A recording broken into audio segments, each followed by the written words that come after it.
And welcome in to the Rob and Kale Show. I'm Rob Sanders. Thanks for joining us this evening. My podcast co-host is in the upstate. I guess he's celebrating a Gamecock win as they thump Presbyterian tonight. Welcome in, Carolina Jackpot. What's up, buddy? What's going on? I took a little bit of a nap. They play, they played the Blue Hose tonight. Did they win? Yeah, they were up. They were up by like 25, I think. They were up with like 2 minutes to go. Oh Lord, they ought to be able to thump them by 50. God, but yeah. I'm trying to get you the final on that now, Jackpot. Presbyterian, they won by 20. They won 81-61 at home tonight. Shout out to Clemson men's basketball last night and Morehead State for not scoring 145 points. They lost me $20. And there's some action going on tonight. And I had a little three-game parlay cooked up here with the action with Buffalo and Central Michigan going under, and it looks like that's going to happen. And Toledo covering, looks like that's happening. And then the other leg of it was UMass to cover the spread, 10.5 point underdogs, and they're currently down 37-0. Yeah. So, do you think they can score 27 unanswered points to get back within 10? I say no.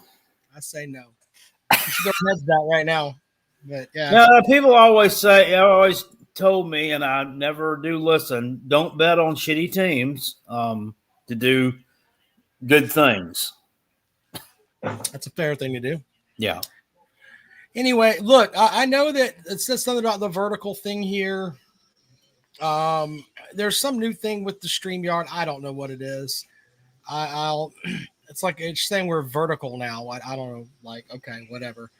It looks the same. I just clicked off of it. I just clicked an X on it. Yeah. I just got it about like it was.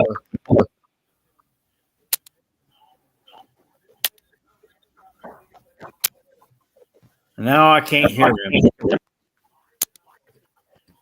I can't hear you.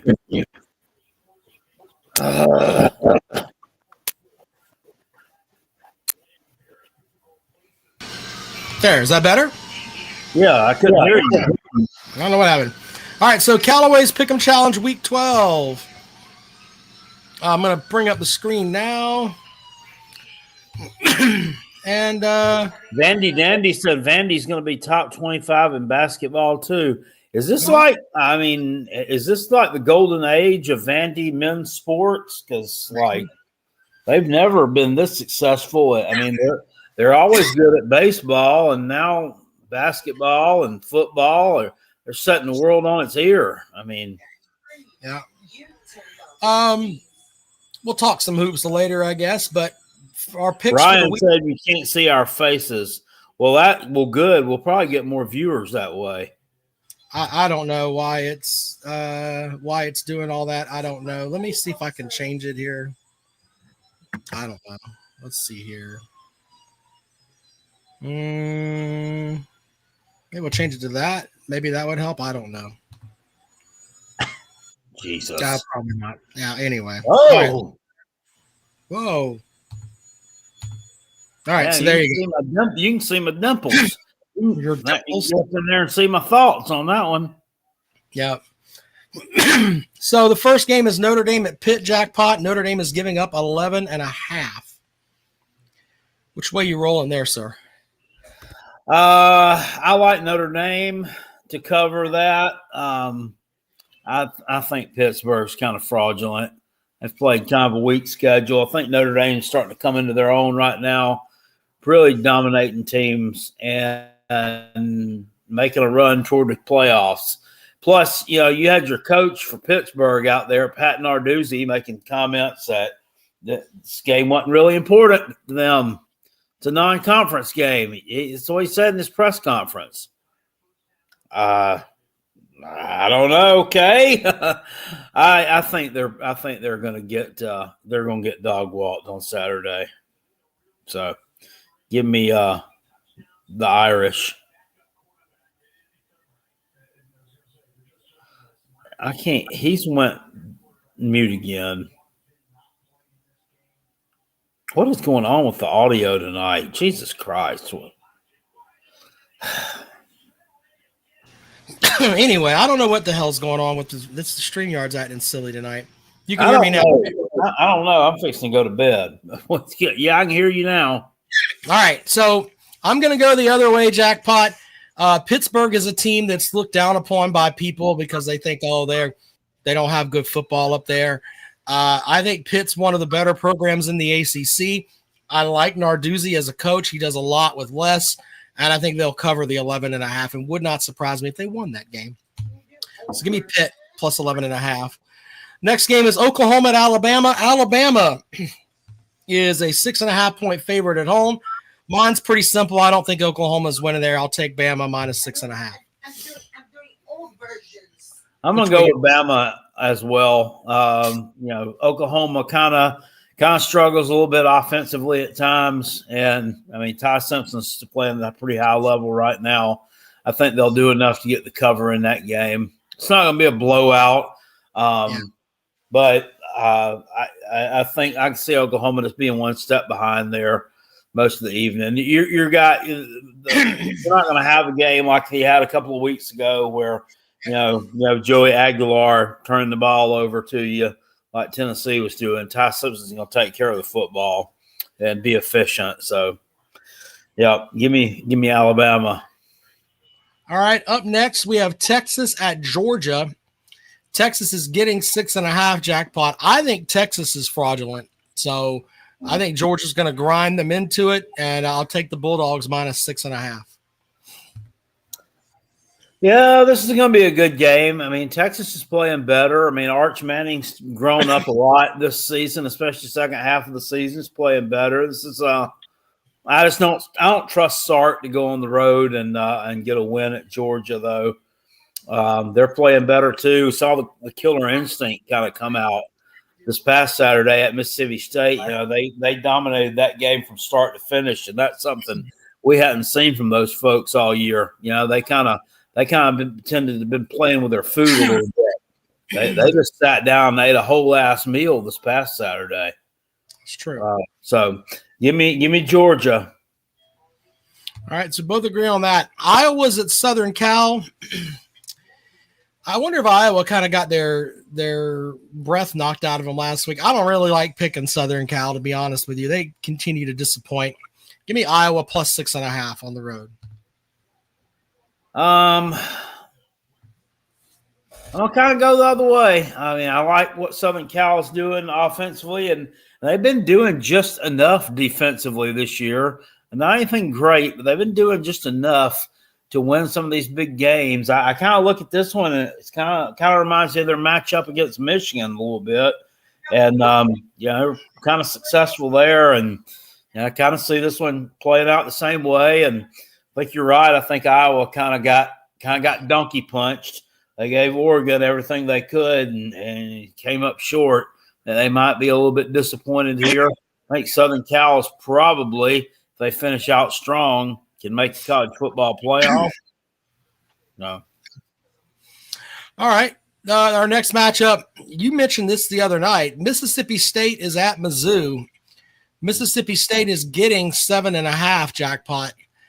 I've been kind of rolling around with this game. I'd like to think Mizzou can cover that at home, don't you? Yeah, I think Mizzou's going to be able to cover that. I mean, when you look at what Nate Frazier and them were the kind of yards they were able to put on that Mississippi State front seven, I mean, surely Ahmad Hardy can do the same. I would think they blow them out. I saw that line, and I was like, I know that Mizzou's playing with basically a third-string quarterback.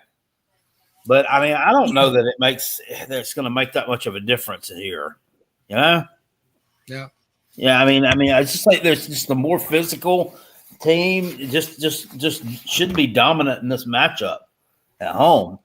Yeah, maybe come out and take and play that great against A&M, which is a much tougher opposition. Maybe they come out and take some frustrations out here on the hapless Bulldogs.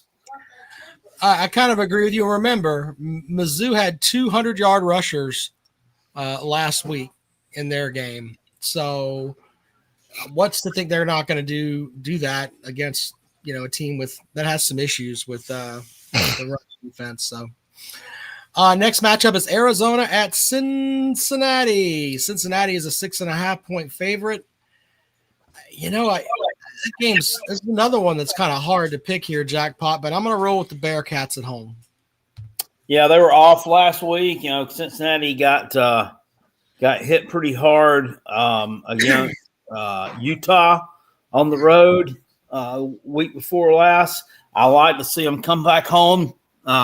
This is going to be a typical Nippert game, probably a sellout. Arizona won last week against Kansas, but they got dominated statistically in that matchup. Really should have lost it. So going ahead and give me Cincinnati at home. They have an outside chance too at the college football playoff if they can win their conference. If they win, they can make it to the conference championship game and take on Texas Tech. They could upset them. It's possible they could make the playoffs. Our next matchup is two SEC teams that have changed coaches, or they're going to have new coaches next season.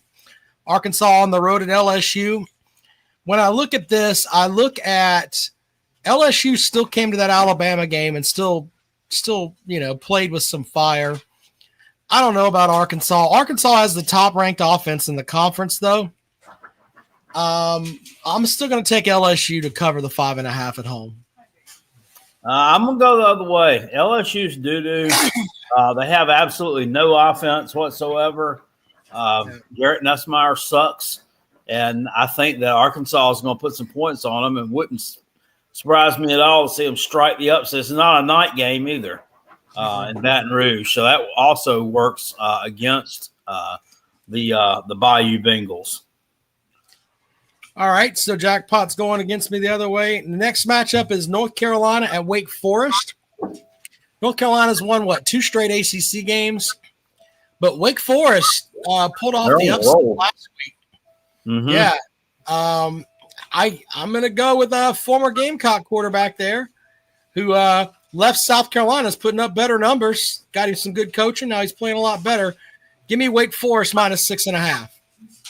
Yeah, North Carolina's defense is playing better, but I mean, offensively, I just don't trust them. I think Wake Forest is a much better team here. They've shown so this year. I don't know what happened to them at Florida State a couple of weeks ago. That made no sense. But outside of that, they've been playing some decent football. I mean, are they going to make a bowl? Yeah, oh yeah.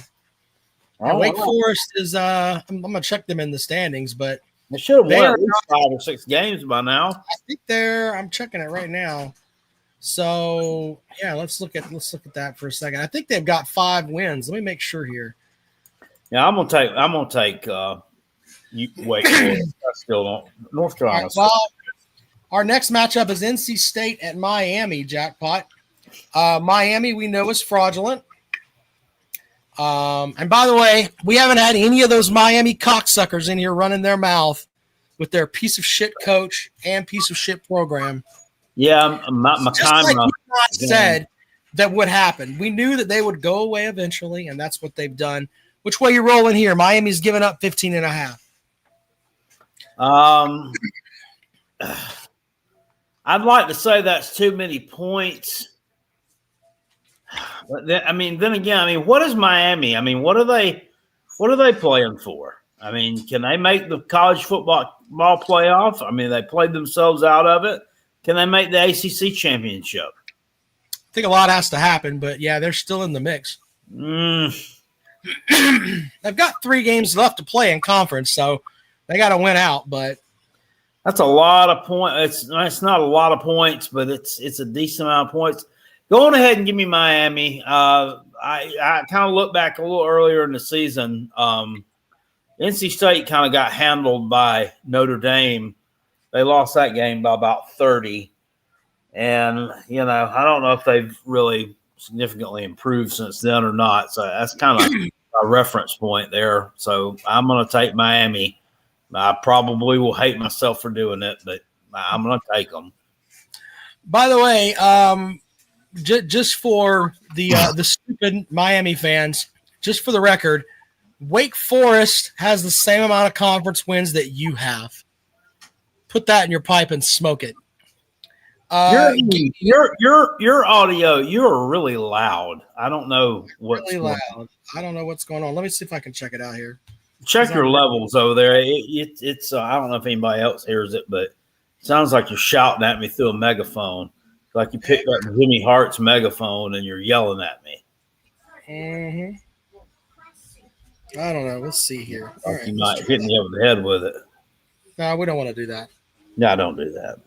Okay. Well, I'll just bring my microphone down a little bit. We'll see if that helps. There you go. Is that better? A little better there? That's better there. Okay. Let us know in the chat room if that's working for you. All right.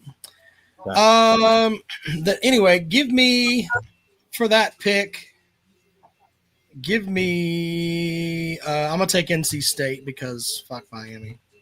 There you go. That's how that works. Just because I don't like them, I don't want to have to click Miami. I don't like them at all. Next matchup is the Kale Hall shitter, Virginia Tech at FSU. FSU is dog shit in my opinion. I think that, man, this is a tough game to pick too. But I'm gonna take Florida State at home. Actually, you know what? I'm taking Virginia Tech. There you go, Virginia Tech plus 13.5. Give me that one. I'm going to take Virginia Tech as well. I don't trust. I don't trust Florida State anymore after what I saw this past week. All the drop passes and shooting themselves in the foot in the red zone. I just don't think they're very good. And our next matchup, the final one that we're going to pick this evening, South Carolina is on the road at Texas A&M. South Carolina's had a bye week to prepare for this matchup. Texas A&M went in and manhandled Mizzou last week. A&M is an 18.5-point favorite here, jackpot. Which way are you rolling? Yeah, I mean, there's a lot of unknown here with South Carolina. New offense. Well, it's not a new offense, but someone new calling the plays. Maybe it simplified a little bit. This is kind of the last stand here on the 2025 season. A&M's been playing some good football, but as we know, everybody's got to get tested at some point. Everybody's got to, have that moment where you've got to prove yourself in the face of adversity. And I think South Carolina goes down to College Station and plays well. I don't necessarily think that they're going to get a victory, but I think that they for at least a half, keep us a little bit too close for comfort, and I think they stay inside that number. So give me them old Gamecocks on the road. If you look at the leaderboard for the Pick'em Challenge here, I am 1 point behind the leader, Mountain Mama. So I am right there in the mix. And so I looked at the games this week, and it was going to be easy for me to say, you know what, South Carolina's a shithole because they are. But I think if whoever's calling plays goes out there and tries to establish some ground game, sort of like what Mizzou did last week. All right, but Mizzou couldn't do it with a quarterback. If South Carolina can get some yards on the ground from their quarterback and Faison gets some stuff too, I think they'll keep it close for a half. I'll take the Gamecocks with the 18.5. So there you go, jackpot. I still think that they'll probably lose, but I like the Gamecocks to cover there. Vandy Dandy says Lenore Sellers should sue South Carolina. Okay, for what? For not having a great season and yeah. For what? So should all of Vandy's former quarterbacks before Diego Poverty for the past 50 years sue Vanderbilt too? Should Jay Cutler sue Vanderbilt for basically fucking them over forever? I don't know. Exactly. Anyway, so there you go. He said malfeasance. Very good, Vandy Danny. One other story we wanted to talk about was Michigan State getting popped for probation. Apparently, they gave impermissible benefits. I'm at the point now where the strange thing that bothered me was, we've had the stuff in the past with other teams, Jackpot, and it was like, watch the teams for the future be punished for the errors of the team of the past. To me, that is a closet way of thinking of, look, our guys were fucking cheating. They got caught. We're going to get rid of everybody, sort of like Michigan State did. And then we're going to lay it on your heart heavy, like, oh, these kids, we should feel bad for them and, things shouldn't happen, etc. It's just stupid, is what it basically boils down to. The NCAA finding them like 1.5% of their football budget plus $30,000, recruiting violations. It's a mess, Jackpot. But in the end, the adage, well, what about the kids that are there? That's just stupid, in my opinion. It's just dumb. Yeah. I know. When all that stuff happened at Penn State about 12, 14 years ago, they were under some punishment there, and the people that ended up getting punished were like James Franklin and the players on the 2014 team, 2015, and none of them were even on campus when any of these things even occurred. So, well, I think that here's my thing that are like, what about the kids that are there? Well, here's the thing. The NCAA grants them, they can transfer immediately out of that program and go wherever else they want to go. Wow. Like, that if you did it that way, here's the thing. You would hinder that program from advancing and winning. I mean, let's be honest. And you're giving the kids that are there because they committed to something, but the things have changed is basically what it boils down to. So in my opinion, give way, let them all transfer out. And then programs like this and programs like Tennessee that cheated, and the same thing for North Carolina who cheated. When that happens and all those players transfer and they get the hell out of there, that will hit these ignorant fan bases that have a guy that's like, fuck it, I'll write that $8 million check. Fuck the NCAA. It'll end all of that because they won't be able to get any talent there anymore. And they'll go through 2-10 seasons and be the joke of the conference, and we'll all laugh at them because they cheated. And then once it evens out after the sanctions are gone, and then they finally start to get some more players there, they'll learn. They'll absolutely learn the hard way. But until then, it's okay to cheat like Tennessee and North Carolina and Michigan State and even Michigan with the stealing signs, with the punishment that they got. Go ahead and cheat away. Just put up some money because somebody will have it, and it doesn't really matter. It's just the way I look at it. So anyway, I had to get that off my chest. All right, Jackpot, you want to bring the people in here? Let's see here. We'll bring the folks in if you want to join the program. See, Eddie's asking a question over here. He's asking Vandy Dandy, was it Cutler that came to Cola? He means Columbia and whipped us. His thing went away. And Vandy Dandy's like, I don't know what Cola is. Yes, you do. Quit trying to be adult. He's asking you a question. All right, if you want to join the program, there's the link. There's the link if you want to join the program.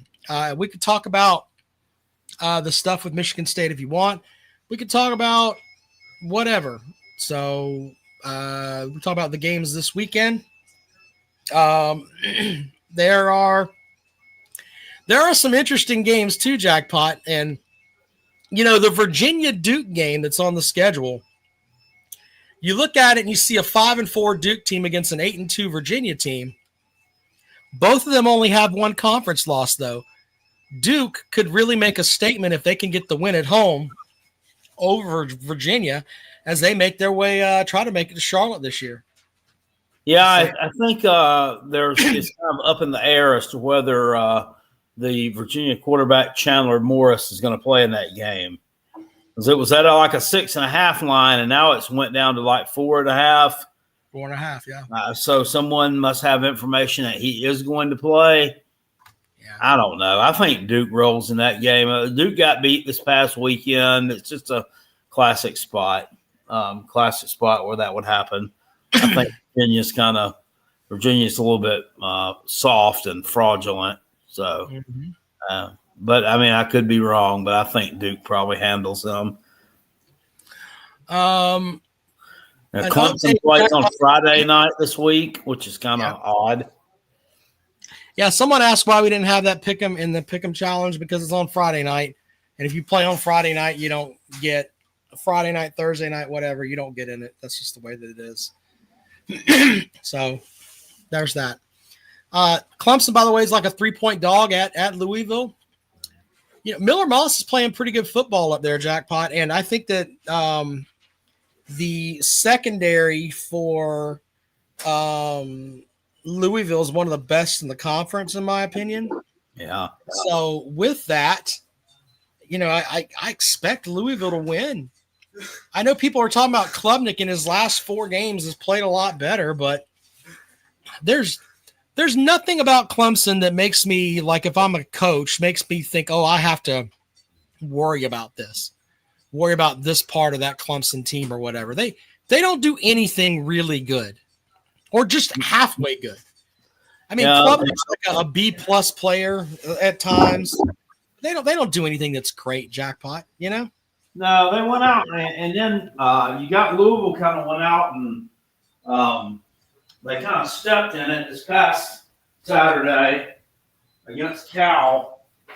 So they should be looking to rebound in this game. This is a big spot for them, a Friday night home game.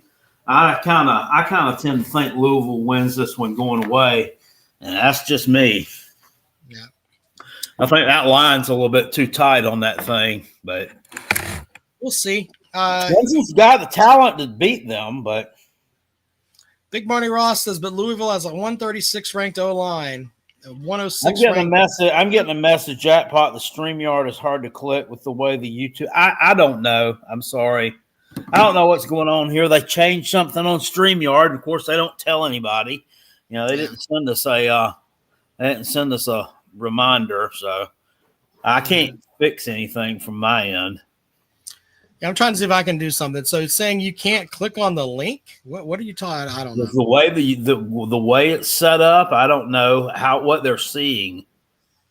I don't know if the chat is not over there where you can see it, but all right. Well, there's Billy. Let's add Billy. Billy was able to do it. Yeah. How a couple of us in here, my computer in this. How are we not seeing Bandy Dandy's comments? Is he chatting on something else? I don't know. I don't see his. I see him over. I see his comments. Yeah. Me and Big Barney Ross don't see it. We never seen his comments. Big Barney Ross is probably in the bottom of a bottle of bourbon, which, by the way, read his bourbon reviews, robandkaleshow.com. We just posted one yesterday. That's going to be a tough pill to swallow. There you go. It's a tough pill to swallow, especially the last bourbon that he reviewed. He said that it was terrible, which is kind of funny. What was it? Hold on. I'll pull it up for you right now. It's called hold on. Let's see here. What does he call it? I don't remember. It's hold on. Let's see here. It's called the latest is called Heaven's Door. It says, I'll read you some of it. Hitting the wallet at about $70. This cast strength hits the proof at 128.7. This bourbon is unpleasant, funky, barnyardy smell, and musty grain, moldy corn, and wet animal notes. He says, I'll never buy this again. If I see it in the store, I'll turn my head. He says it's unpalatable, unsavory, disgusting, and extremely unpleasant to taste. Bitter, rancid, very sour. It has an unpleasantly sharp acid taste. Bland, flavorless, tasteless, spoiled rotten, burnt, greasy, and excessively oily. that has the heat of a fresh Yeah, laid. did he just pick every adjective in the dictionary? And How do you really feel? I don't know. I mean, that's what he put it there. He said, if you poured scalding hot Estenball prunes in your mouth or keto fried and ghost pepper energy drink, perhaps. So there you go. Read Big Barney Ross's bourbon reviews. I want to put them over here. Vandy Dandy, make a comment in the comment section. Let's see if we can now see Eddie the comments. says he can't see Barney. So I'm about to kick this whole damn StreamYard thing in the face. Well, I would like my money I'm really back agitated with for this. tonight's show. Thing costs $45 a month. You know, I'm paying for trash. Vandy Dandy, make a comment. See if. Yeah. Okay. Yeah, there you go. There it is. You want to read Vandy Dandy's comments, sir? There you go. There's his comment. There you go. Now, you don't read it? I mean, you asked him to comment. He commented. Yeah, go ahead and read it. Yeah. Anyway, all right, Billy, what do you got for the show, buddy? Nothing. You got somebody waiting to come on? I was just wondering why I I'm couldn't just see asking what Vandy you come. got for the show. Oh, so you just came on because you cared about Vandy Dandy's comments. All right. Yeah, well, Big Barney Ross, and to tell all the a belated Happy Veterans Day to all the veterans in here, blah blah blah. So, yeah. Does Coast Guard count as veterans too? I mean, Yeah, we went to the Coast Guard because we couldn't swim. That's why we didn't join the Navy. let's see. I see Vandy, but not Billy or Barney.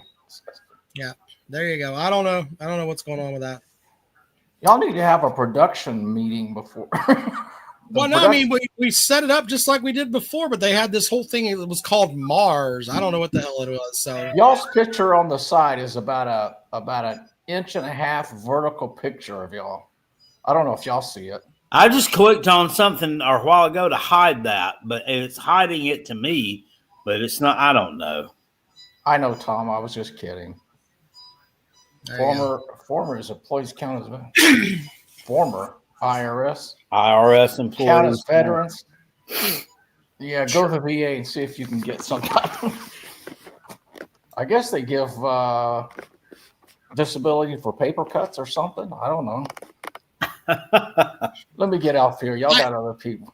Go ahead. You talk about that, but I remember you talk about paper cuts, but I remember a guy got booked for being sunburnt. He went out to the beach and got sunburned, and he got booked for it because he couldn't put his uniform on. If you it goes. If you cannot perform your duty because of your negligence, and people are constantly reminded of that too. So yeah, it's whatever. But I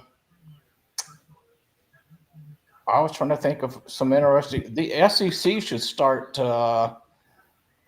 weaning themselves out here in the next week, a couple of weeks. It'll be interesting to see who.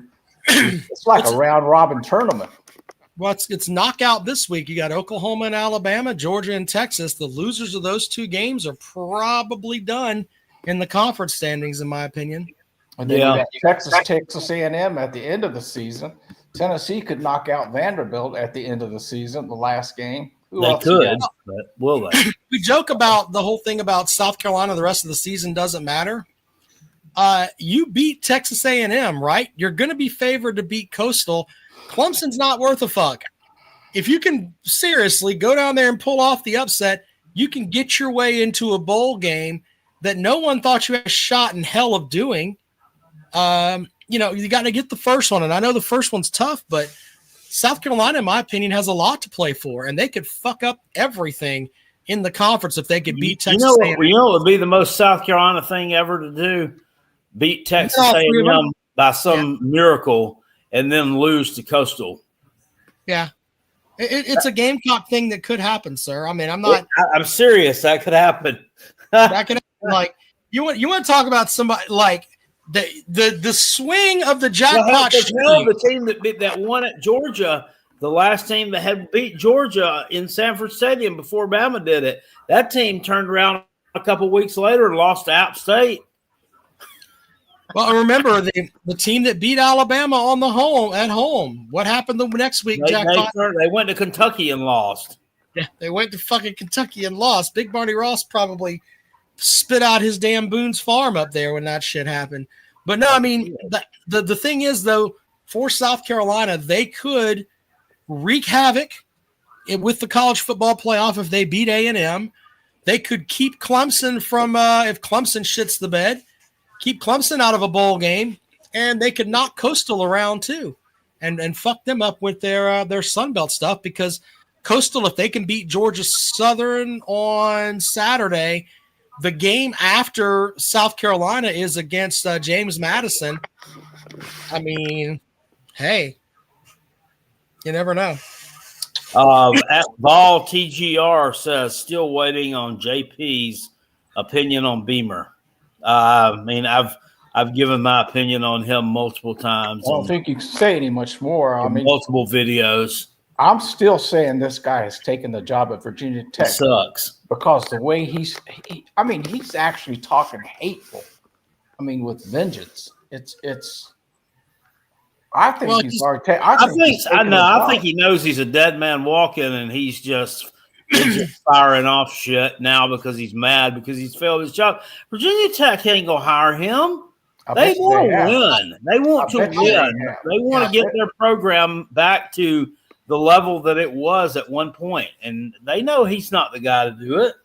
I don't know. It wasn't very long ago that Virginia Tech was a relevant program in the ACC. And to be completely honest, when they Virginia Tech came in that conference and was winning the title every year. Yeah. Well, they were right there in the mix. They've been a better member of the conference than Miami has since Miami joined. Oh yeah, put that in your pipe. To be fair, for the first few years they were in there in the mid 2000s. Boston College has done more in the ACC than Miami has.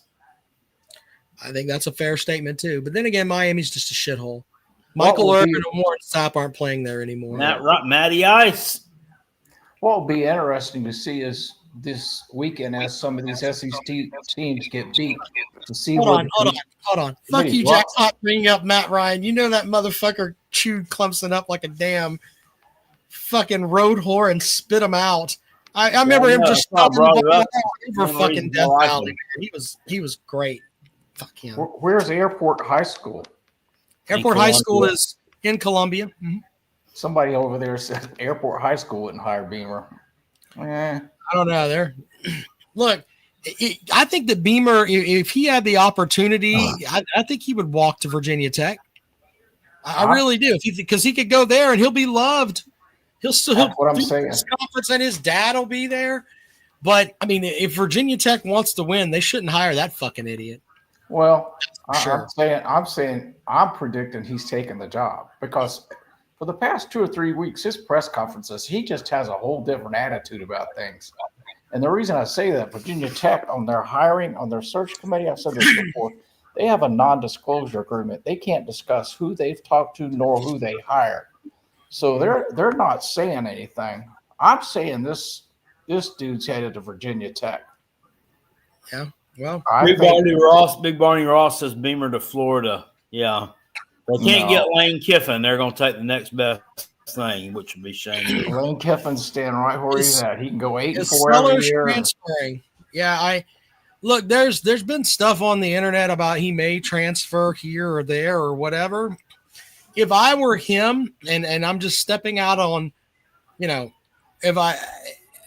thinking about what's best for him, I don't know if his stock can get any better if he comes back next year. If he's got an opportunity to go in the NFL draft, he should probably go.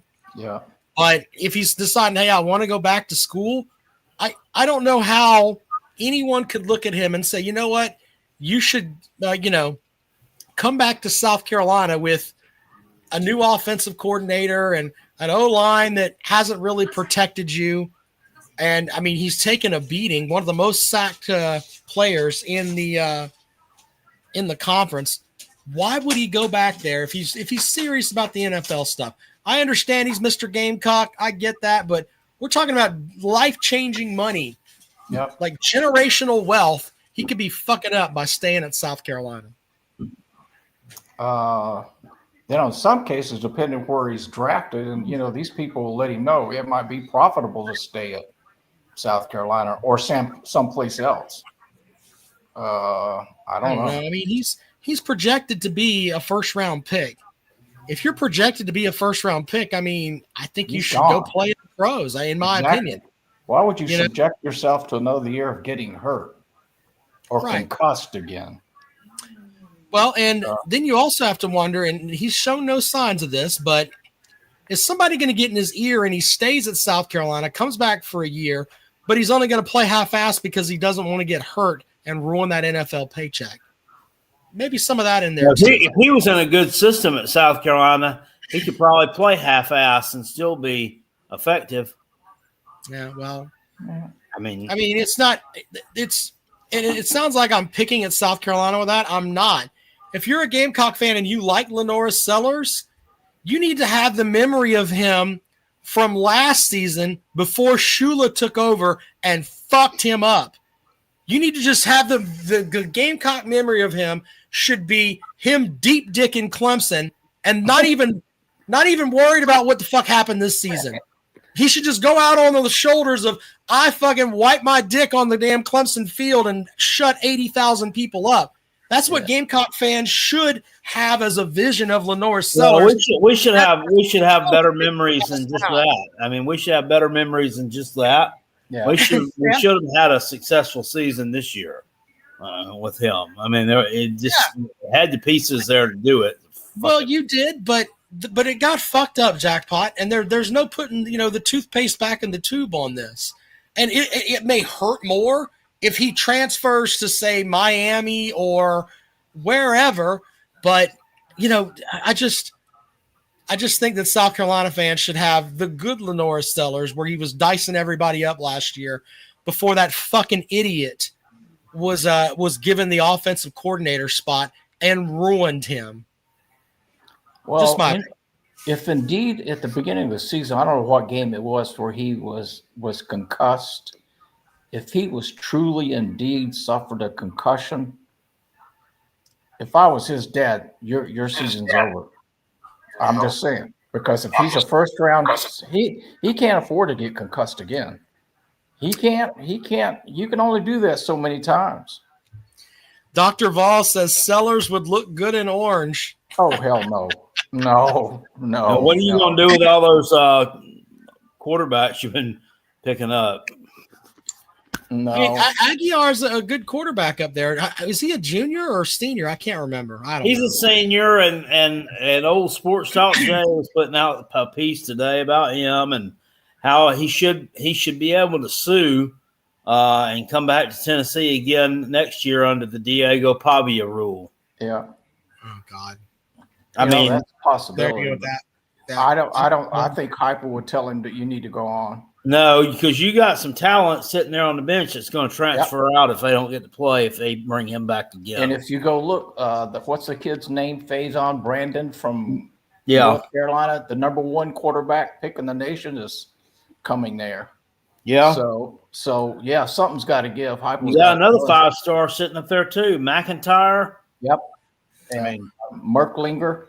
So yeah, they're going to go someplace. They're I heard they said they thought Merklinger would hit the portal because he's like the odd man out. Yeah. But that's just well, anyway. There's that. I don't know, man. Well, I'd be stunned if he was in a Gamecock uniform after the Clemson game this year. Yeah. I'd be absolutely stunned. Ramadama Taylor, miss you too, brother. Let me get up here. Somebody else. Bandy Dandy said Pavia's lawyers on a crusade. SC Country says Sellers to Clemson. No. No. That's not happening.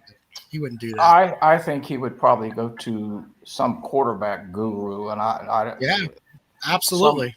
Someplace out of the SEC. No, I think the Vols would be a hell of that would be a great pickup for the Vol if they wanted him. But I mean, I know they got the quarterbacks there. That would mess the recruiting. He's going to end up like somewhere up. like Miami or someplace like that, in my opinion, that has the NIL money to get him. So, yeah. All right. Thanks, appreciate you, Billy. Bye-bye. Later. Good night. Parrot, welcome to the show. What's going on? So you got 2 different channels on your YouTube page, and I was trying to figure that out. I was like, what the world? You got 2 different YouTube pages going on, and that's what was going on with StreamYard. I don't know what the hell. We just figured we'd spice things up tonight. Yeah, that's why I was trying to click on StreamYard, and I was like, "What the world? I can't click on Leap."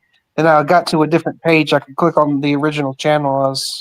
It was a mess. But I got it. Well, all But right. Well, congratulations for being tech savvy. What do you have for the show, sir? I wanted to talk about the Texas Georgia game, and I want to talk about the Alabama Oklahoma game. Okay, what you got?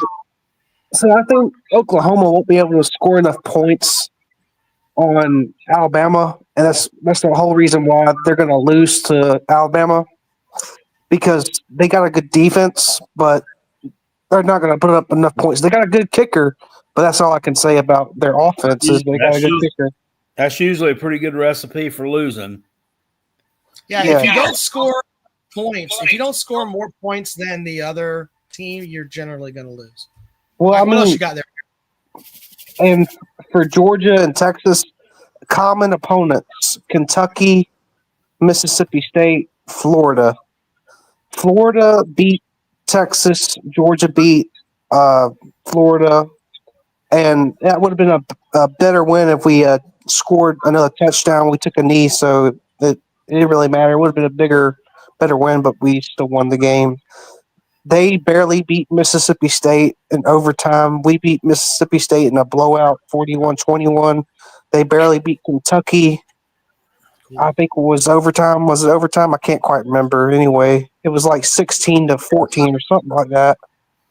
And we blew out Kentucky. So, and I know sometimes we have problems, coming from behind in wins, but I saw how it was in the Texas Spandy game, and they struggled, trying to not give up their lead, and they almost lost the game. So if Georgia comes from behind, I don't think they're going to lose, because they're going to come from behind and win that game, because especially at home. So I see Georgia definitely winning that game. So I see Georgia winning the game. I see Alabama winning their game. So I picked both those teams to win. So all right, buddy. I got Dr. Vol waiting, man. Hey, we appreciate you. Well, that right. yeah. Thank you, buddy. All right, Dr. Vol, welcome to the program, sir. What's going on? How you doing, man? Doing good. How y'all? Good. Good. What's going on? Man, I disagree with Billy Cole, which ain't nothing new. But I don't listen. I don't want Merklinger. He's ass, bro. He cannot play. I watched the orange and white game. He mightily struggled in the orange and white game against that pitiful ass defense we got in the spring. So he can't play. Merklinger is about 180 pounds. I'm not Merklinger. McIntyre is skinny. He's not even 200 pounds. He's barely he's 6'6". So unless he puts on 30 pounds of muscle in the offseason, Tennessee's going to be in the market for a quarterback in the transfer portal this year. Because Heupel is coaching for his damn job next year. Yeah. You think so? Hold on a second. Anyway, I don't know if, he really thinks that Heupel's going to be coaching for his job, Jackpot. That's kind of interesting, right? He's not going to be fired next year. I'm saying if he doesn't have a good year next year, he will be on the hot seat. It's already the seat is there from this year, and it will get hot next year if he does not produce. Okay. I mean, that's fair. I just think that he's done a lot for Tennessee and has definitely brought him up on the recruiting front. And the other thing that he has is that, with Heupel, you're going to have a good offense. Their identity is built on the offensive side of the ball, whereas with a lot of teams, you don't have that anymore. So, yeah, if Heupel leaves, it's like, especially with the stuff he's done, it's going to look like, man, who the fuck can coach and win here, Yeah. I mean, I don't know. We'll see on that, but I don't think he's going anywhere. It's all speculation, but I just wanted to address that. I just think Tennessee A lot of that other stuff is speculation, but I do think Tennessee will be in the market for a quarterback. Yeah. Well, I think that the idea of like getting a quarterback and doing like just a 1 year guy, Yeah.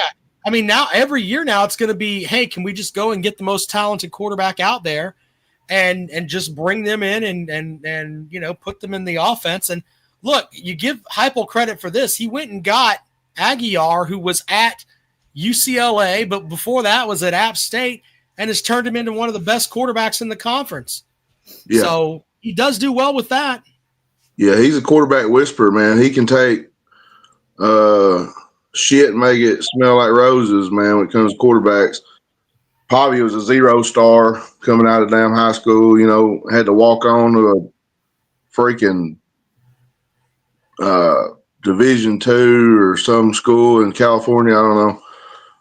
So you imagine what he could do with a Sellers or Lagway in that offense. I think that would be electric because that's what we're missing from Aguilar. He can't run.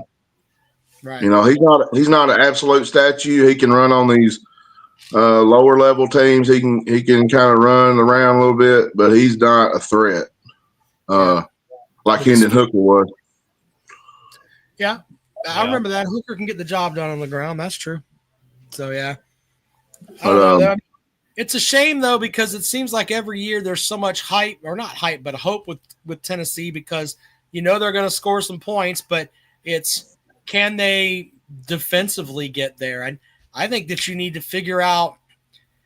He needs to kind of do what Dabo Swinney did with the defense when he hired Venables. Just get somebody and be like, look, that is your side of the house. I'm not going to fucking touch it. I'll go with you and help you recruit.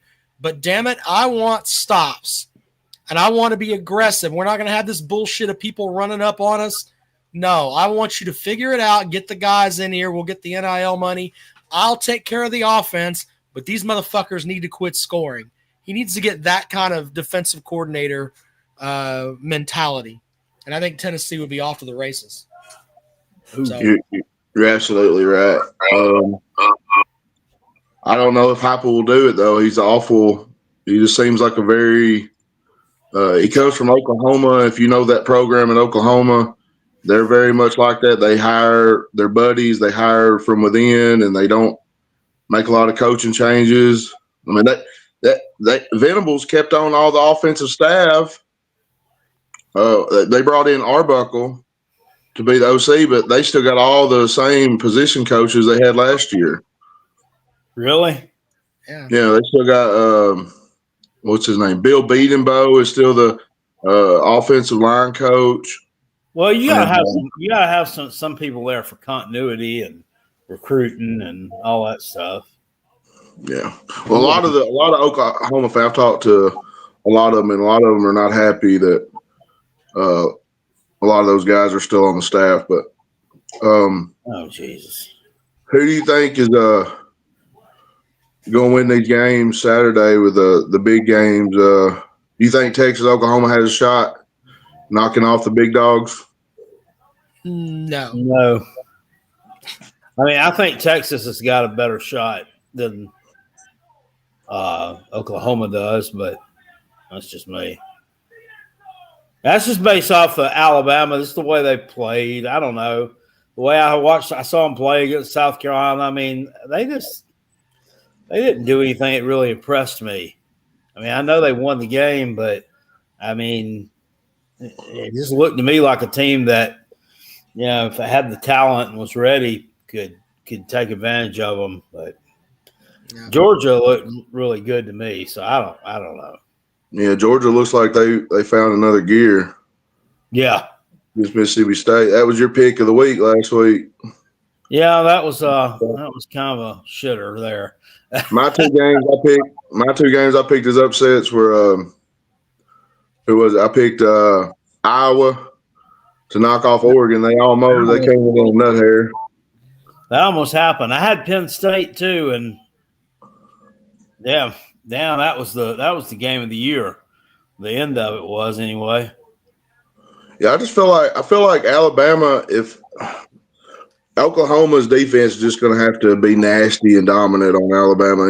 Just completely shut down their run game, make them one-dimensional, and then get after the quarterback there at Alabama and kind of like Florida State did, make him uncomfortable, get him off his spot because he's a rhythm thrower. He's a lot like Tom Brady used to be. It's a lot of rhythm passing in that offense. It's get the ball out quick, make your reads and go with it. So I think Oklahoma has a better shot at knocking off Alabama this week just because that defense is so damn nasty that Oklahoma has. Right. Yeah. I agree with you on that. I don't see Texas going into Georgia and winning. I just don't see it. Georgia just it's the wrong time of the year. Georgia done got hot. And people won't say that Gunnar Stockton, man, he's got he's like third in the nation in QBR. Yeah. He is really good. He's really underrated. And he's got legs too. And they got that big 6'7" tight end. He came out of nowhere last week. He's like a freshman. He's like 6'7". They got playmakers, basically coming off the bench at this time of the year. Yeah, Gunnar Stockton's talented. We know how to recruit and get talent to commit to us down here at South Carolina. Well, wasn't our fault. He just decided he'd go on ahead and decommit and shit on us. The funny thing with that is you could have had a South Carolina team with Gunnar Was he committed to South Carolina at one time? Yeah, Tank Bigsby was supposed to be a Gamecock. Remember that? I mean, he was. Yeah, Stank Bigsby. But I mean, you had a lot of guys that were committed to South Carolina or heavily thought, all right, they're coming to South Carolina, and then they ended up, going somewhere else. Yeah, well, he committed when Muschamp was there, so yeah. And he's pretty fucking old. I mean, and he's still a junior. I mean, I don't know. He committed early, I guess. He followed Bobo. I mean, let's just be honest. He followed Bobo. Yeah. So. All right, who's been stealing our talent lately has been Ohio State. Last couple of years, they just got a receiver from us, Legend Bay. Dude's got an awesome football name, Legend Bay. Athlete out of Texas, and Ohio State just came down there and swung their dick around and fucking took his ass from us. Yep. Solid. Yeah, they're getting whatever the hell they want to, man. They're at the top. Fuck Ohio State, dude. Fuck them. Yeah, I'm with you too, man. But you know what? I hate to be the guy that says this, but I don't see anybody beating them for the national title. I don't know. I mean, it's hard to put somebody else out there. I'll take Ohio State versus the field, man. I think they win that. I haven't even watched a ton of their games this year. I mean, they've just been kind of chugging along and winning and covering spreads and just destroying teams. I don't think they didn't cover against Purdue this past week. Do you think it ends up biting them though that they haven't played any competition really and hadn't been tested all year long, and then they're going to all of a sudden be tested week in, week out in the they played game. They played Texas the first game of the season. That's a hell of a test there, brother. Yeah, but everybody saw Texas. Everybody saw that thing. Texas was a fucking shit show at the beginning of the season. They were not a top team. But to be fair, Ohio State didn't know that. I mean, they scheduled a team that from the playoff that was in the playoffs last year. And that's their only ranked win because the other ranked win was Washington, and that thing just got beat by Wisconsin. Yeah, Washington. They beat Penn State. Penn State was supposed to be good. Yeah. Mm-hmm. Yeah, that was supposed to be like your matchup of the year in the Big Ten before Franklin got fired and all that shit happened. Yeah. So, don't they have Bo Jackson Jr. or some shit as running back? Oh, he's not Ken. But he's not related. Yeah. Not related to Debo Jackson, but yeah. Wow. It should be interesting going down the stretch, guys. I appreciate it. All right, man. We'll see you later on. Davey Boy said, guys, let's be honest. The SEC is cooked this year. Indiana or Ohio State are going to win. Indiana came within a nut hair of losing to a 3-win team. Indiana is the biggest fucking fraud ever. I don't give a shit.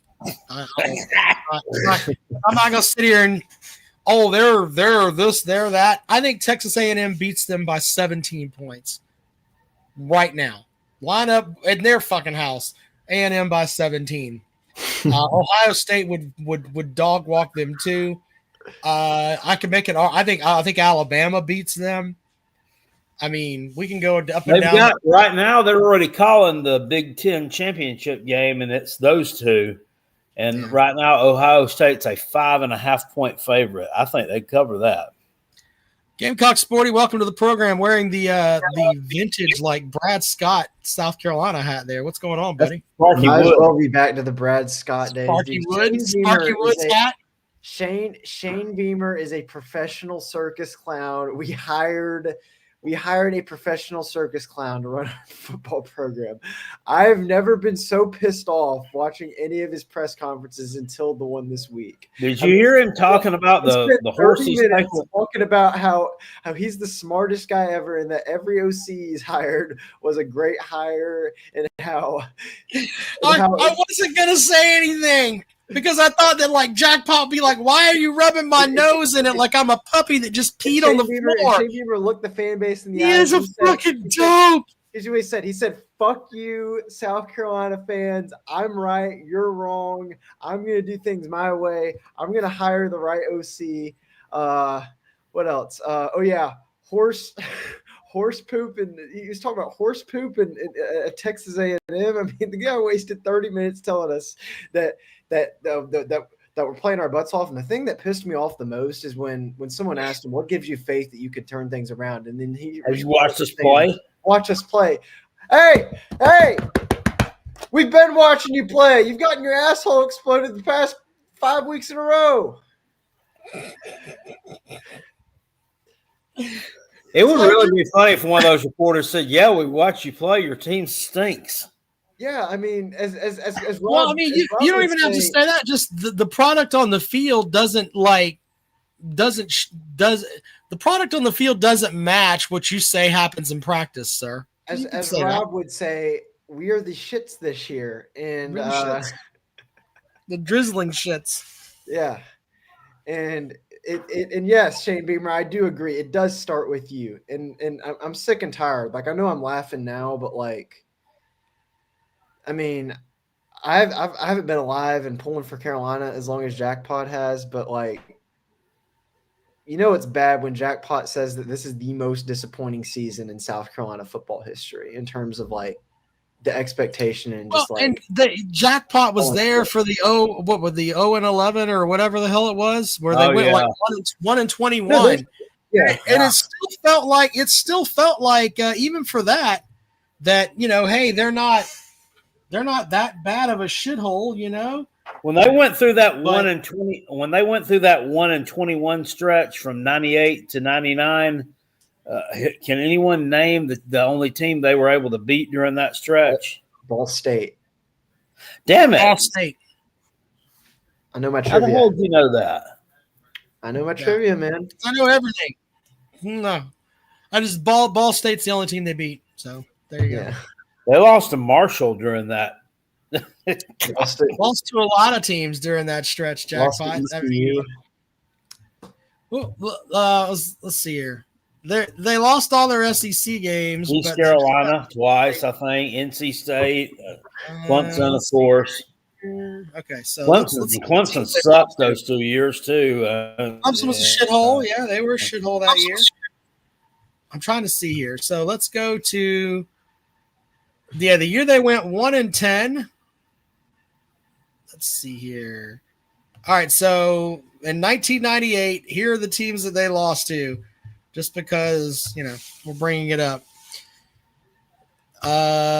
They beat Ball State 38-20. They lost to Georgia, Marshall, Mississippi State beat them by 38. They lost to Kentucky by 5. Ole Miss beat them by 2. So they lost were in to some games, man. That was a really good team. They just just on the wrong side of the they ball. lost to Vanderbilt by 3 at Vanderbilt. They lost by 35 to Tennessee, 19 to Florida, and they lost by 9 to Clemson. The next year, they went 1-10 that year, 0-11 the next year, and of course down the board. They lost to NC State 10-0. You could argue they were right there in the mix. Lost to Georgia by 15. Lost to East Carolina 21-3. Mississippi State beat them 17-0. Ole Miss beat them 36-10. Kentucky beat them 30-10. Jesus. Yeah, that was a good Kentucky team back in '99. 48-14. Arkansas hammered them. Vanderbilt beat them 11-10. Yeah, I went to that game. Yeah. You talking about there was nothing sadder than watching Vanderbilt run a punt out the back of the end zone inside of a minute left in the game because they knew if they kicked off to South Carolina that we weren't going to score, so it didn't matter. And they lost Tennessee 30-7. They lost to Florida by 17, and Clemson by 10. But speaking of that, and that kind of strategic stuff, I'm gonna tell you, I'm getting a little bit sick and tired of this strategic clock management analytics crap that we're seeing nowadays. Hear me out. So, and it's not only because I had it in a 2-team parlay that pissed me off because the other part of it hit. Temple versus Army this past weekend. So I had Temple on the money line, but that doesn't matter. Army's winning the game 14-13. And they get the ball with 5 minutes left in the game. So in order for Temple to win this game, if Army goes down here and scores, they're going to have to go to the length of the field and get a 2-point conversion. So you know how an Army game will go. You'll kick the ball off to Army to start a game, 15 minutes left in the first quarter. They'll go down this field. They'll score with a minute left in the first quarter. Oh, yeah. Mm-hmm. I mean, they just do. So Army starts bleeding clock, snapping it with like 1 second left on the play clock. They get down here. They're inside the Temple 10-yard line with like a minute left in the game.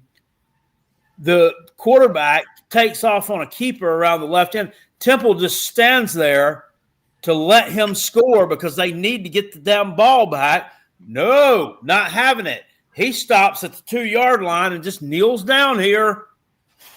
And then Temple doesn't have any timeouts left, so Army just snaps it a couple more times and gets on the knee, and the game's over. I'm like, this is shitty. I'm tired of this. Go score the damn football and make your defense win the game. Whatever happened to standing up and having some balls and winning the damn game? yeah, It pisses me off. everyone. We watch the game to see action, not you playing chess. Are you upset with the teams that are just like, hey, let them score? Are you pissed at them too? Yeah, I think it's all bullshit. Okay, just want to make sure the bullshit was on both sides. Yeah. So. Yeah, you see this guy you'll see these guys walking around with this big ass 3-ring binder behind the coaches. That's the analytics book. Fuck him. Yeah. I mean, it's a big, huge book. It's a big binder. Like we're in the digital age. We don't have that on our cell phone now. It's a big ass book. Billy Cole, I wasn't alive at the time, but I'm pretty sure the Tennessee Volunteers won the Natty in 1998. Yeah. They did. You haven't won a national title in fucking Gamecock Sporty's life. My God. They haven't won the SEC since. Never won the conference in my life. You've made the division. You've made the championship game once in my life. Gamecock Sporty's graduating from South Carolina this year, I believe. Yep. And he's never seen an SEC champion from. Has Gamecock Sporty ever seen in his lifetime Tennessee win at Florida? No. I was born in 2003.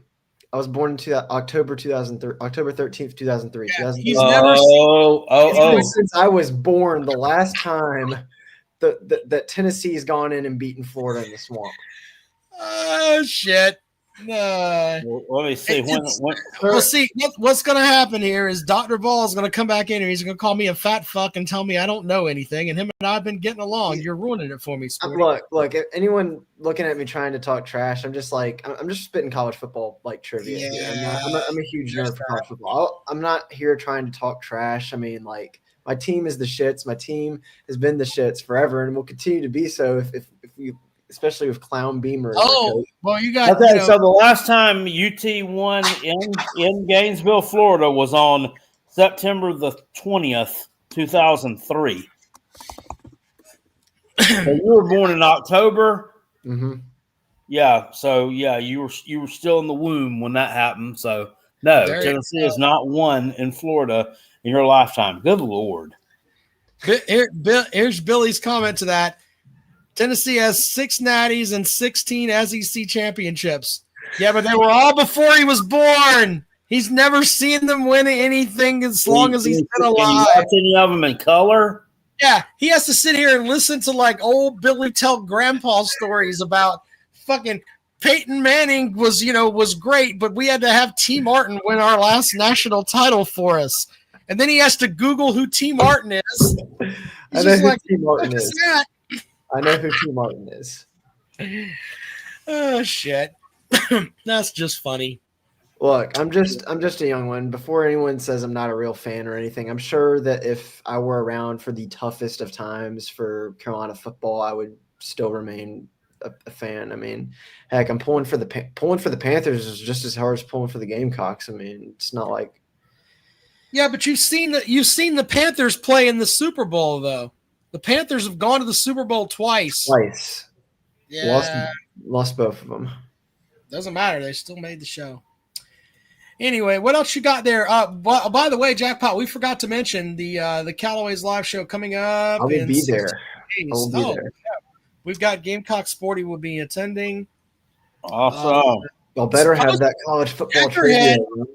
Peckerhead said he was going to be there. I don't know. Me and Peckerhead should team up in the trivia again. That was so much fun. Well, we're going to do we're going to have like our own little version of the Slob Olympics. Well, yeah, it's sort of like that. I don't want to. Looks like this past year when they didn't square off with each other. I'm just looking through still this because I just get amazed at looking at old stuff and scores. Last year they didn't play. This year it looks like. Well, they do play this year. Never mind. I'm an idiot. I'm an idiot. I'm thinking Tennessee and Florida don't play, but they do. It's in a couple weeks. Do the chickens have large talons? And Jackpot's just being silly over there. What's that? All right. Well, I was just talking about, you were just making silly comments. This is all right. But anyway, the Callaway's live show, looking forward to it on the 28th. Yeah. Show up. We're going to have some fun. I'm going to pick games. We'll stream as much of it as we can. It's going to be a good time. So make sure you show up for that. All right. Make sure you get your picks in for the Callaway's Pick'em Challenge. Sporty, you got anything else, buddy? I was just really – I mean, I was laughing through talking about it, but I'm just really frustrated with Beamer, and I've had it – that was the last straw for me, just hearing – Well, I got kind of I'm like I couldn't believe – I thought he did okay really until he started when he went off on that tangent when it wasn't even relative to what he was talking about. He went off on that tangent when talking about hiring offensive coordinators. I know there's been a narrative that I don't make good coordinator hires, and then he reminded us about my first offensive coordinator was a guy who. He was not an NFL guy. He had been here for 1 year in the NFL with Joe Brady and the Panthers, and the Panthers are pretty freaking good. And when he left here, no, he was not fired. He said Matt Rule called him when he got the job at Nebraska, and he was the first call that he made to come be his offensive coordinator. No, he didn't get fired. You let his contract expire. Wait a minute. So he just lied. No, he's holy shit. The first person he hired was fucking Bobo. And Bobo left him in the middle of the night. So Yeah. fuck with all that. Your first hire was Mike Bobo, sir. And he left in the middle of the night because knew you were a piece of shit. So let's he said that Matt Rule's first call was to Marcus Satterfield when he needed to hire an OC as soon as he got to Nebraska. Okay, well, that may be. Well, he lasted about a season and a half, and he got fired and demoted for being shitty. Everyone knows that he did not call that game against Tennessee. There's no way that Marcus Satterfield called that. It had to have been like Freddie Kitchens or someone that was an analyst. It was Freddie Kitchens or Justin Stepp. Exactly. One of the other. It was Freddie Kitchens or Justin Stepp. So, I mean, I just can't stand it when when a coach like Beamer, who's never done anything ever but cry on national television, has such an ego. I mean, nice. You won 9 games last year with a team that had a grown man defense and a couple of decent pieces on offense. But outside of that, what has Shane Beamer done other than cry on national television to be making $8 million a year? I don't know, but what I can tell you is that if Shane Beamer walks into a room, Peckerhead hits the damn ground quick. He knows where he's supposed to be. That motherfucker loves him some Beamer and gets pissed off when we talk about him. But the people that are on that train, they are slowly getting off. And they're looking around we'd like to play for an SEC title. We got 2 wins over Clemson, but we'd like to play for an SEC title at some point. This motherfucker here can't win SEC games. So, Does that make sense, though? You know how sometimes, Dabo comes off of having an ego? I mean, say what you will about him. He's won 2 national championships. He wins. Yeah, exactly. He's won 2 national championships. If you're winning, not even that, I mean, he was in the playoffs last year. This year's been shit. Last year. He won but they were in the playoffs last year. I mean, what do you want, I'm not, man? Rob, I'm agreeing with you. I know, I'm just saying, but the point is he wins and Beamer bitches like that, and he doesn't. That's the whole point. That's what I'm saying. If you're like Kirk Cignetti, I mean, the guy's about to take Indiana to the playoffs in back-to-back years in his first 2 years. And he's got a little bit of an ego, but he's backing it up. He's winning football games. Shane Beamer's not winning football games. That's the problem. Yeah. Good point, sir. Yeah, he gets very defensive and just winning his program in 40 years history here. He has a lot of childish tendencies. My mom burnt my Pop-Tarts. He's got a couple of. I don't know how he fathered a couple of kids. I mean, because I don't know that his balls ever dropped. I would check some DNA there. There's no way he fucked that wife of his and made kids. I'm buying that shit. I would have rather have heard everything was going okay. I would have rather heard the hot dog excuse in the press conference again than hear the "Have you seen us play?" Yes, you're 3-6 and you're about to be 3-7.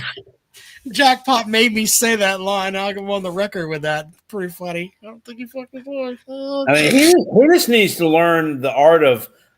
Sometimes you just need to tell people what they want to hear. Okay, I mean, or just don't fucking talk. Well, that too. At all. That would be a great thing too. And Dabo Swinney needs to do that too. But shit, at least you can look around and be like, "Hey, we did do some stuff," But this guy, ugh.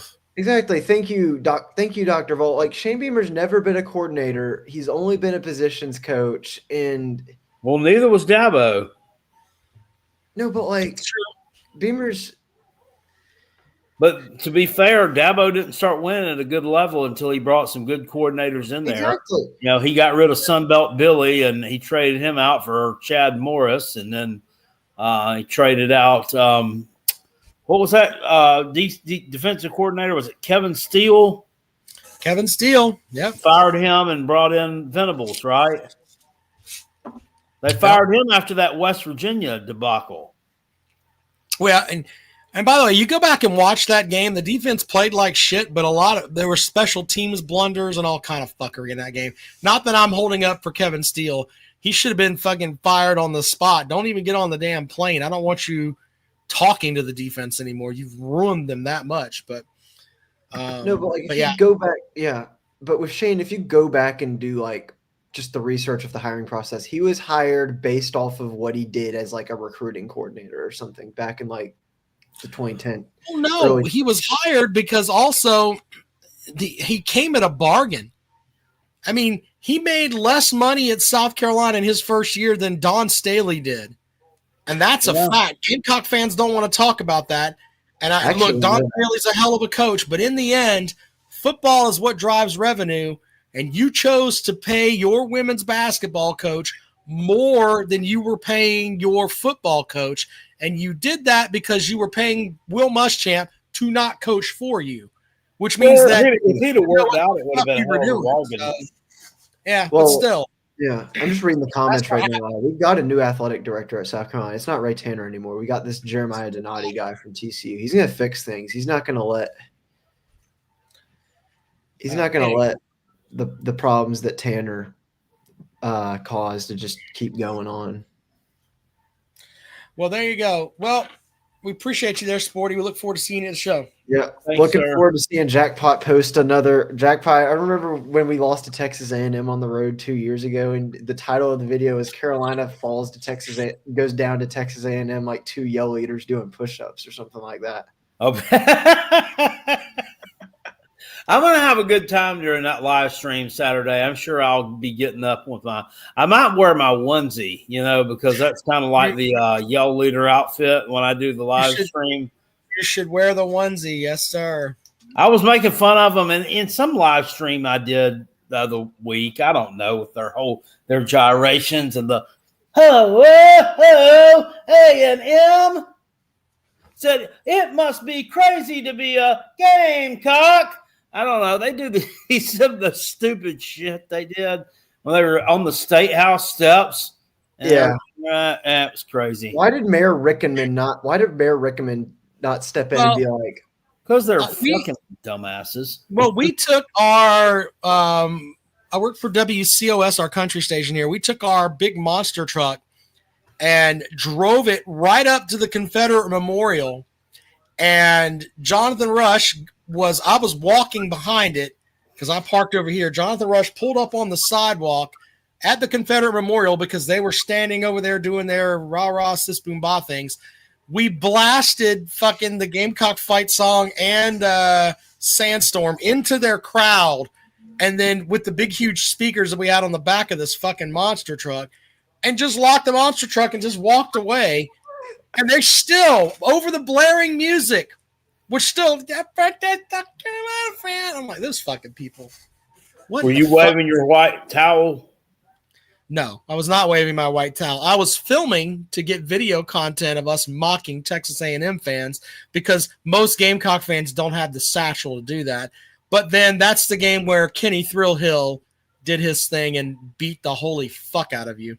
That was before that game, so there's that. Anyway, all right, Gamecock Sporty, appreciate you, brother. Yeah, appreciate it, Rob. See you, Jackpot. Hey, buddy. Jackpot streaming on Saturday. Will be Jackpot in his onesie. Yeah. Yeah, probably not. I'll be screaming in here on ball and tires to get in this thing because I'll be out working. So you're chipping in the morning.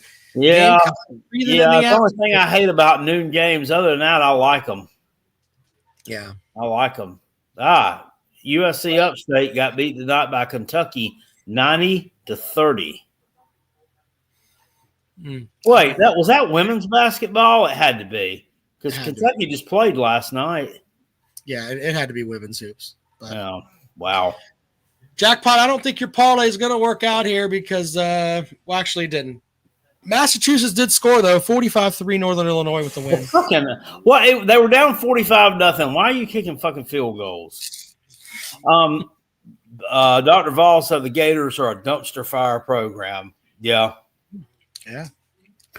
Yeah. Did I tell you about that? I was talking about the that kid from not that kid, that guy from that SEC podcast, that cousin Shane, the big Tennessee fan, talking about the Gators. He said, he said, what we see tonight, is them losing to Kentucky. But what we're going to see when the Vols walk into Gainesville in 2 weeks is Tim Tebow, Percy Harvin, and the Pouncey twins. Because they just can't win against them. Like they had a really shitty team a couple of years ago, and Tennessee was pretty good, and they still lost to them. That's when they're like, Kentucky did not punt versus Florida. I did not know that stat. If so, that's great. Octavian, we're not bringing you on the program, sir. I mean, we don't need to hear your bullshit. no, it's about we're wrapping up. Sorry, wrapping up. I don't want to hear your bullshit. That's I would like to hear it. Well, then I'll put the link out there, but it's late. But anyway, we'll catch you next time, Octavian. I don't want to hear your shit. All right, Jackpot. Good show. We'll see you guys later on.